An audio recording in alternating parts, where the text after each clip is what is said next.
Hi students, welcome to my channel math కెమ్ made easy. మన ఛానల్లో 10th క్లాస్ స్టూడెంట్స్కి సంబంధించి ప్రతి చాప్టర్లో కీ పాయింట్స్ అలాగే 1 మార్క్ 2 మార్క్స్ కవర్ అయ్యే విధంగా కొన్ని టిప్స్ అయితే మనం ఈ షార్ట్స్లో చెప్పడం జరుగుతుంది. ప్రజెంట్ ఈరోజు మనం రియల్ నెంబర్స్ అనే చాప్టర్లో కీ పాయింట్స్ని అబ్జర్వ్ చేద్దాం. First one, fundamental theorem of arithmetic. ఈ ఫండమెంటల్ థియరమ్ ఆఫ్ అర్థమెటిక్ ఏం చెప్పిందంటే every composite number can be expressed as product of prime and this factorization is unique అని చెప్పింది. అంటే ప్రతి కాంపోజిట్ నెంబర్ని 2 or more ప్రైమ్ ఫ్యాక్టర్స్ యొక్క ప్రోడక్ట్గా రాయొచ్చు.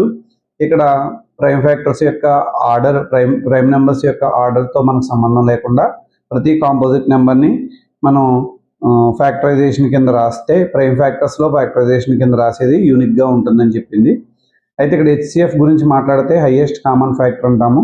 ఇచ్చిన నెంబర్స్ని ప్రైమ్ ఫ్యాక్టరైజేషన్ కింద చేసేసిన తర్వాత ఆ ప్రైమ్ ఫ్యాక్టరైజేషన్లో ఉన్నటువంటి కామన్ ప్రైమ్ నెంబర్ ఏదైతే ఉందో ఆ కామన్ ప్రైమ్ ఫ్యాక్టర్ యొక్క లీస్ట్ పవర్స్ని స్మాలెస్ట్ పవర్స్ని ప్రొడక్ట్ చేస్తే వచ్చేదాన్ని HCF అంటాం. LCM అంటే లీస్ట్ కామన్ మల్టిపుల్ అంటారు. ఇక్కడ కూడా ఇచ్చిన నెంబర్స్ని ప్రైమ్ ఫ్యాక్టరైజేషన్లో రాసేసిన తర్వాత దాంట్లో ఉన్నటువంటి అన్ని ప్రైమ్ ఫ్యాక్టర్స్ యొక్క గ్రేటెస్ట్ పవర్స్ని ప్రొడక్ట్గా తీసుకోవాలి. ఇందట HCFలోనేమో ఓన్లీ కామన్ ప్రైమ్ ఫ్యాక్టర్స్ మాత్రమే తీసుకుని వాటి లోయెస్ట్ పవర్స్ తీసుకున్నాం.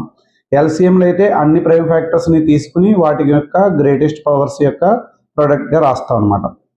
రేషనల్ నెంబర్ అంటే ఏ నెంబర్ని అయితే P/Q ఫామ్లో రాయగలమో ఆ నెంబర్ని రేషనల్ నెంబర్ అంటారు. ఎగ్జాంపుల్ 2/3, 8/15 అండ్ స్వాన్గా చెప్తాము.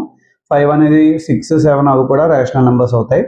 అది ఇర్రేషనల్ నెంబర్స్ అంటే the number which is not expressed as P/Q form. P/Q ఫామ్లో రాయలేని నెంబర్స్ని ఇర్రేషనల్ నెంబర్స్ అంటారు. ఎగ్జాంపుల్ ఏంటంటే కనుక మనకి 22/7 అంటాము, √2, √15 అలాగే non repeating non recurring numbers అన్నీ కూడా మనకి ఇర్రేషనల్ నెంబర్స్లోకి వస్తాయి. అలాగే A, Bలు రెండు నెంబర్స్ అని అనుకుంటే కనుక రెండు పాజిటివ్ ఇంటిజర్స్ అనుకుంటే వాడి యొక్క LCM అలాగే HCF యొక్క ప్రొడక్ట్ ఏమవుతుందంటే ఆ 2 నెంబర్స్ యొక్క ప్రొడక్ట్కి ఈక్వల్ అవుతుంది. LCM into HCF is equal to A into B అవుతుంది అనమాట. ఇలా రియల్ నెంబర్స్లో మనం ఈ ఇంపార్టెంట్ కీ పాయింట్స్ తెలుసుకున్నట్లయితే ప్రాబ్లమ్స్ అయితే ఈజీగా చేయొచ్చు. ఈ ప్రాబ్లమ్స్కి సంబంధించి వీడియోస్ మన ఛానల్లో మీరు అబ్జర్వ్ చేయొచ్చు. రియల్ నెంబర్స్ని మొత్తం 3 పార్ట్స్గా వీడియోస్ మీకు అందుబాటులో ఉంచడం జరిగింది. మీకు తెలిసిన 10th క్లాస్ చదివేటువంటి విద్యార్థులందరికీ కూడా ఈ వీడియోస్ ఉపయోగపడతాయి కాబట్టి మీ ఫ్రెండ్స్కి ఫ్యామిలీ మెంబర్స్కి మన ఛానల్ని షేర్ చేసి వాళ్ళకి కూడా అందుబాటులో మన ప్రాబ్లమ్స్ ఉండేలా చూస్తారని అనుకుంటున్నాను. నచ్చితే లైక్ చేయండి, షేర్ చేయండి, కమెంట్ చేయండి. Thank you.